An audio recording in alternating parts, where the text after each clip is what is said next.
ಎಲ್ಲರಿಗೂ ನಮಸ್ಕಾರ. ನಾನು ಅಶೋಕ್. ನಾನು ಈ ವಿಡಿಯೋದಲ್ಲಿ ಸಂಪೂರ್ಣವಾಗಿ ನಮ್ಮ ತೋಟವನ್ನು ತೋರಿಸುತ್ತಿದ್ದೇನೆ. ಸ್ನೇಹಿತರೆ, ನಮ್ಮ ತೋಟದಲ್ಲಿ ಯಾವ್ಯಾವ ಗಿಡಗಳು ಮರಗಳು ಸಿಗ್ತವೆ ಅವನ್ನು ತೋರಿಸುತ್ತೇನೆ. ಅದಕ್ಕಿಂತ ಮೊದಲು ಫಸ್ಟು ಈ ಗಿಡ ತೋರಿಸುತ್ತಿದ್ದೇನೆ. ಸ್ನೇಹಿತರೆ, ನಮ್ಮ ಊರಲ್ಲಿ ಒಂದು ಗ್ರಾಮದ್ದು ಬಸವನ್ನ ಬಿಟ್ಟಿದ್ದಾರೆ. ಅದು ಕೋಡು ಮೈ ಕೈ ಕಡಿತಿತ್ತಲ್ಲ, ಅವಾಗ ಏನು ಮಾಡ್ತಿತ್ತೆ, ಎಲ್ಲ ಬಂದು ಅಡಿಕೆ ಗಿಡಗಳನ್ನ ನಮ್ಮದಂತಲ್ಲ ಬೇರೆ ಅಡಿಕೆಗಳನ್ನೂ ಸಹ ಈ ಥರ ಉಜ್ಜಿ ಹಾಳು ಮಾಡಿತ್ತೆ. ಆ ಕಾರಣದಿಂದ ಇವ 4 ಅಡಿಕೆ ಗಿಡ ಅಂತ ಏನು ಬಲವಾಗಿ ಚೆನ್ನಾಗಿ ಬಂದಿಲ್ಲ. ಅದರ ಜೊತೆಗೆ ನಮ್ಮ ತೆಂಗಿನ ಮರನೂ ಇದ್ದಾವೆ ಸ್ನೇಹಿತರೆ. ಒಂದು 30-40 ವರ್ಷದ ಮರಗಳು ಇದ್ದಾವೆ. ಆ ಕಾರಣದಿಂದ ಗುಣಮಟ್ಟದ ಬೀಜವನ್ನು ಸಹ ನಾನು ಆಯ್ಕೆ ಮಾಡಿಕೊಂಡು ಅವನ್ನ ಭೂಮಿಯಲ್ಲಿ ನಾಟಿ ಮಾಡಿ ಅವನು ಸಹ ಮೊಳಕೆ ಮಾಡಿದ್ದೀನಿ. ನೋಡಿ ಇವೇನಿದಾವೋ ಎಲ್ಲ ನಮ್ಮ ತೋಟದ ಬೀಜದ ಮೊಳಕೆ ಸಸಿಗಳು. ಗೆಳೆಯರೆ, ಇದು ನನ್ನ ರಥ. ಈ ಅಡಿಕೆ ಗಿಡ ಹಾಕಿ 3.5 ರಿಂದ 4 ವರ್ಷ ಆಗಿರಬಹುದು. ಏಕೆಂದರೆ ಕೊರೋನಾ ಬಂದ ಮೇಲೆ ಹಾಕಿದ್ದು. ಲಾಕ್ಡೌನ್ ಮಾಡಿದ್ರಲ್ಲ, ಕೊರೋನಾ ಮುಗೀತು, ಲಾಕ್ಡೌನ್ನೆಲ್ಲ ಓಪನ್ ಮಾಡಿದ್ರಲ್ಲ, ಆವಾಗ ಹಾಕಿದ ಅಡಿಕೆ ಸಸಿಗಳು ನೋಡ್ರಿ ಎಷ್ಟು ಸಮೃದ್ಧಿಯಾಗಿ ಬಂದಿದ್ದಾವೆ. ಸ್ನೇಹಿತರೆ, ಇನ್ನೊಂದು ನಮ್ಮ ತೋಟದಲ್ಲಿ ಒಂದು 60 ಫಸಲಿ ಬರುವ ತೆಂಗಿನ ಗಿಡಗಳು ಇದ್ದಾವೆ. ಇವೇನು ದೊಡ್ಡ ಕಾಣ್ತಿದ್ದಾವೆ, ಒಂದು 60 ಇದ್ದಾವೆ ಗೆಳೆಯರೆ. ಅವೆಲ್ಲ ಫಸಲಿಗೆ ಬಂದಿದ್ದಾವೆ. ಅದರ ಜೊತೆಗೆ ನೀವು ಬಾಳೆನೂ ನೋಡ್ಬೋದು. ನೋಡ್ರಿ, ಅಲ್ಲದಲ್ಲೇ ಬಾಳೆ ಹಾಕಿದ್ದೆ.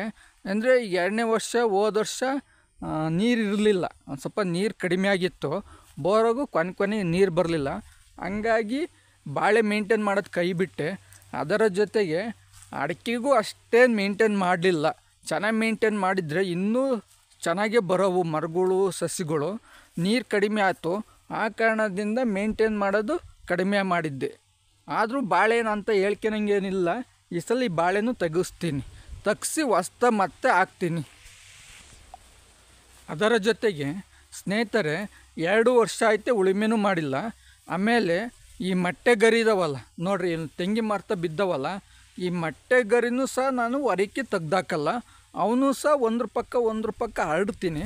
ಹರಡುಬಿಟ್ಟು ಅವನು ಗೊಬ್ಬರ ಮಾಡ್ತಾಯಿದ್ದೀನಿ ಗೆಳೆಯರಿ. ಅದರ ಜೊತೆಗೆ ನಿಮಗೆ ಗೊತ್ತಿಲ್ಲ ವಿಚಾರ ಸ್ನೇಹಿತರೆ, ನೋಡ್ರಿ ಇಲ್ಲಿ ಸಿಪ್ಪೆ ಮಟ್ಟೆ ಕಾಣ್ತಾ ಇದ್ದಾವೆ ನಿಮಗೆ. ಇಲ್ಲಿ ಅತಿ ಹೆಚ್ಚು ಸಿಪ್ಪೆ ಮಟ್ಟೆ ಕಾಣ್ತಾ ಇರ್ಬೋದಲ್ಲ. ನಮ್ಮ ತೋಟದಲ್ಲಿದ್ದ ಸಿಪ್ಪೆ ಮಟ್ಟೆನೂ ಸಹ ನಾನು ಹೊರಗೆ ತೆಗ್ದಾಕಲ್ಲ, ಎಲ್ಲವನ್ನೂ ಸಹ ಹಾಕಿದ್ದೆ. ನೋಡಿರಿ ಒಳಗಡೆಗೆ ಯಾವ ಥರ ಹಸಿ ಇದೆ, ಬೇರು ಮೇಲೆ ಕಾಣ್ತಿದೆ ನಿಮಗೆ. ಸಿಪ್ಪೆ ಮಟ್ಟೆ ಹಾಕೋದ್ರಿಂದ ಇಲ್ಲಿ ನೋಡಿರಿ ಬೇರು ಎಷ್ಟು ಚೆನ್ನಾಗಿ ಬಂದವಂದರೆ, ನೀರು ಕಡಿಮೆ ಆಯಿತು, ಕೊನೆಗೆ ನೀರು ಸಹ ಬಿಟ್ಟಿರಲಿಲ್ಲ. ಆ ಬಿಡದೆ ಹೋದರೂ 1-1.5 ತಿಂಗಳು ಗಿಡಗಳು ತಡ್ಕೊಂಡು. ಆ ಕಾರಣದಿಂದ ನಿಮ್ಮ ತೋಟದಲ್ಲಿ ಸಿಗುವ ತ್ಯಾಜ್ಯ ವಸ್ತುಗಳನ್ನು ಯಾವುದೇ ಕಾರಣಕ್ಕೂ ಬೆಂಕಿ ಇಟ್ಟು ಸುಟ್ಟಾಕ್ಬೇಡ್ರಿ, ಜೊತೆಗೆ ಬಿಸಾಕ್ಬೇಡ್ರಿ. ಎಲ್ಲ ಅಲ್ಲೇ ಗೊಬ್ಬರ ಮಾಡಿರಿ. ಆದಷ್ಟು 100ಕ್ಕೆ 100% ಗೊಬ್ಬರ ಆಗಲ್ಲ ಅಂತ ಹೇಳ್ತಾ ಇಲ್ಲ. 1 ವರ್ಷ 2 ವರ್ಷ ಲೇಟ್ ಆಗುತ್ತೆ ಅದು ಕರ್ಗೋದು ಮೇನಲ್ಲ ನಮಗೆ. ಅದೇನಾಗುತ್ತಂದರೆ, ಈ ಮಳೆ ಗಾಳಿ ಬಿಸಿಲಿಗೆ ನಾವು ನೀರು ಬಿಡ್ತೀವಲ್ಲ ಸ್ನೇಹಿತರೆ, ಅವಾಗೇನಾಗುತ್ತೆ, ಅದೆಲ್ಲ ರಸ ಇರುತ್ತಲ್ಲ, ಆ ರಸ ಬೇರಿಗೆ ಹೋಗುತ್ತೆ. ಆ ಬೇರಿಗೆ ಹೋದಾಗ ಬೇರಿನ ಮುಖಾಂತರ ಆ ರಸವನ್ನೆಲ್ಲ ಹೀರಿದಾಗ ಏನಾಗುತ್ತಂದರೆ, ನೀವು ಏನಾರು ಹಾಕಿರ್ತೀರಲ್ಲ ಮರ ಗಿಡ ಎಲ್ಲ ಬಹಳ ಸಮೃದ್ಧಿಯಾಗಿ ಬರ್ತವೆ. ಕಡಿಮೆ ನೀರಿದ್ರೂ ಸಹ ಚೆನ್ನಾಗೇ ಬರ್ತವೆ ಸ್ನೇಹಿತರೆ. ನಮ್ಮದು 2 ವರ್ಷದಿಂದ ನಾನು ಉಳುಮೆ ಮಾಡಿಲ್ಲ ಸ್ನೇಹಿತರೆ. ಈ ವರ್ಷ ಮಾಡಬೇಕು ಅಂತ ಪ್ಲ್ಯಾನ್ ಮಾಡ್ಕೊಂಡಿದ್ದೀನಿ. ನೋಡೋಣ, ಮಳೆಗಾಲ ಹುಟ್ಟಲಿ ಇನ್ನು ಜೂನ್ ತಿಂಗಳಿಗೆ. ಅವಾಗಿನೆಲ್ಲ ಡ್ರಿಪ್ಪೆಲ್ಲ ಬಿಟ್ಟಿದ್ದೀನಿ. ಡ್ರಿಪ್ಪೆಲ್ಲ ಸುತ್ತಿದ ಮೇಲೆ ಉಳುಮೆ ಮಾಡ್ಸೋಣ ಅಂತಿದ್ದೀನಿ. ನೋಡೋಣ, ಈ ವರ್ಷ ಉಳುಮೆ ಮಾಡ್ಸೋಕ್ಕಾದ್ರೆ ಮಾಡಿಸ್ತೀನಿ, ಇಲ್ಲಾಂದ್ರೆ ಈ ವರ್ಷವೂ ಒಂದು ಝೀರೋ ಕಲ್ಟಿವೇಷನ್ನು ಮಾಡಿಸ್ತೀನಿ. ಅತಿಯಾಗೇನು ಔಷಧಿ ನಾನು ಹೊಡ್ಸೇ ಇಲ್ಲ, ಒಂದು ಸಲ ಅಷ್ಟೇ ಹೊಡ್ಸಿರೋದು. ಎಷ್ಟು ವರ್ಷಕ್ಕೆ ಅಂದರೆ ಈಗ 4 ವರ್ಷ ಆಯ್ತು ಅಡಿಕೆ ಗಿಡ ಹಾಕಿ. ಈ 4 ವರ್ಷದಿಂದ ಮಾತ್ರ ಮೊನ್ನೆ ಒಂದು ಸಲ ಔಷಧಿ ಅಷ್ಟೇ, ಕಳೆನಾಶಕ ಔಷಧಿ ಸ್ಪ್ರೈ ಮಾಡಿಸಿರೋದು. ಅಷ್ಟು ಬಿಟ್ಟರೆ ಒಂದು ಸ್ವಲ್ಪನೂ ಕಳೆನಾಶಕ ಔಷಧಿ ಸ್ಪ್ರೈ ಮಾಡಿಸಿಲ್ಲ.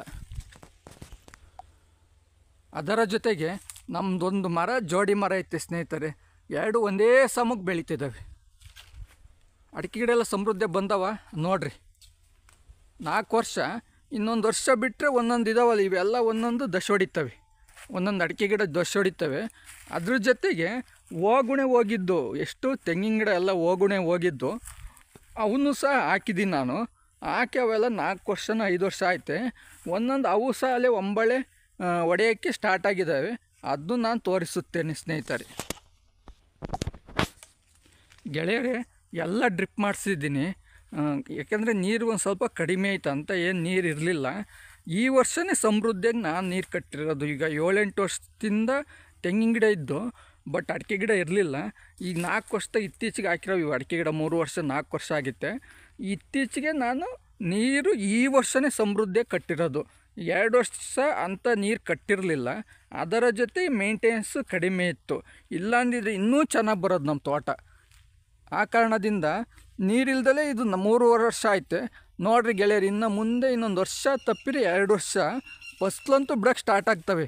ವರ್ಷಕ್ಕೆ ಅಲ್ಲೊಂದು ಇಲ್ಲೊಂದು ಸಸಿಗಳು ಒಂಬಳೆ ಬಿಚ್ಚಲು ಪ್ರಾರಂಭಿಸುತ್ತವೆ.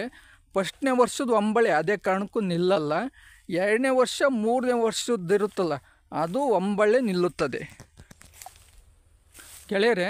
ಅದರ ಜೊತೆಗೆ ನಾನು ಹೋಗುಣೆ ಅಂತ ಹಾಕಿದ್ದೆ ತೆಂಗಿನ ಗಿಡ, ಒಂದು ಹೆಚ್ಚು ಕಮ್ಮಿ ಒಂದು 100 ತೆಂಗಿನ ಗಿಡ ಹಾಕಿದ್ದೆ. ಅವು ಅಲ್ಲೇ ದಶ ಹೊಡೆದ, ಕೆಲವು ಒಂದೊಂದಲ್ಲೇ ಸ್ಟಾರ್ಟ್ ಆಗಿದ್ದಾವೆ. ನೋಡ್ರಿ, ಅಲ್ಲೇ ಎಳ್ನೀರು ಬಿಡಲು ಪ್ರಾರಂಭಿಸುತ್ತಿದ್ದಾವೆ. ನಾನು ಹಾಕಿರೋವೆಲ್ಲ ಅಡಿಕೆ ಗಿಡ, ಏನು ಸಣ್ಣ ತೆಂಗಿನ ಗಿಡ ಇದ್ದಾವೋ ಅಷ್ಟು ನಾನೇ ಹಾಕಿರೋದು ಸ್ನೇಹಿತರೆ. ಎಲ್ಲವನ್ನೂ ದಾಯ ಮಾಡಿ ಒಂದು ಹಾಕಿದ್ದು ಕೂಲರ್ ಕರ್ಕೊಂಬಂದು ಹಾಕ್ಸಿದ್ದೀನಿ.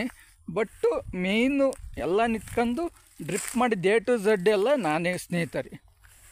ಅದ್ರ ಜೊತೆಗೆ ನಮ್ಮ ತೋಟದ ಒಂದು ವಿಶೇಷತೆ ಏನೆಂದರೆ, ನಿಮಗೊಂದು ಕೃಷಿ ಹೊಂಡ ಐತೆ. ಆ ಕೃಷಿ ಹೊಂಡ ತೋರಿಸ್ತೀನಿ ಸ್ನೇಹಿತರೆ. ಇದು ತೋಟದ ಎಂಡು.